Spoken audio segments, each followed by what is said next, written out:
Pengangguran di Indonesia meningkat akibat lesunya ekonomi saat pandemi COVID-19. Banyaknya pekerja yang di PHK akibat lesunya ekonomi membuat pengangguran di Indonesia meningkat. Pada periode Agustus 2020, angka pengangguran meningkat sebanyak 2,67 juta orang. Ekonom menghitung minimal setengah dari jumlah pengangguran akibat COVID-19 akan menambah jumlah penduduk miskin. Angka pengangguran dan jumlah penduduk miskin pun menganga.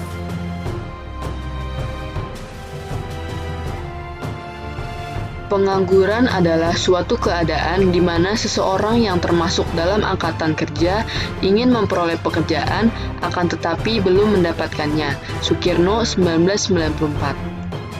Dari Februari 2019 ke Februari 2020, jumlah angkatan kerja di Indonesia meningkat sebesar 1,73 juta orang.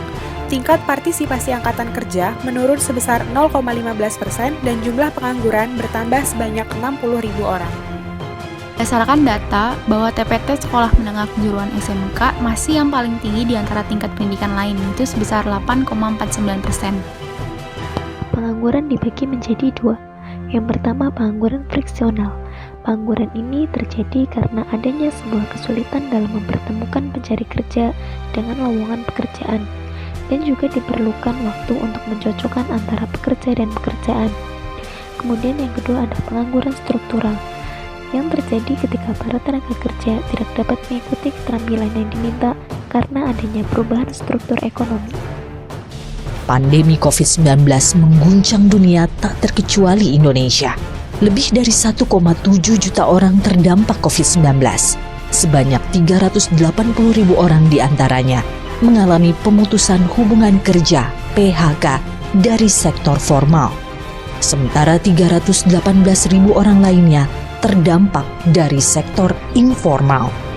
Berdasarkan hal ini, Badan Perencanaan Pembangunan Nasional Bappenas memprediksi jumlah pengangguran dapat meningkat sebanyak 12,7 juta orang tahun depan.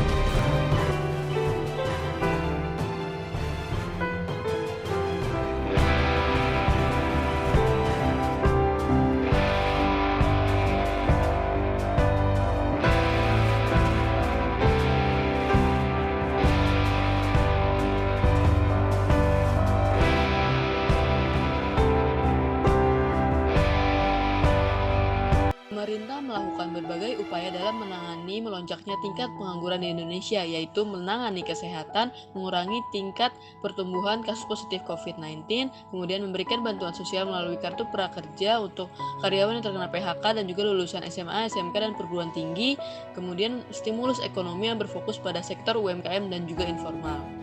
Maka dari itu, karena berkurangnya tingkat kesempatan kerja, mulai sekarang berhentilah mencari dan mulailah membuka lapangan pekerjaan.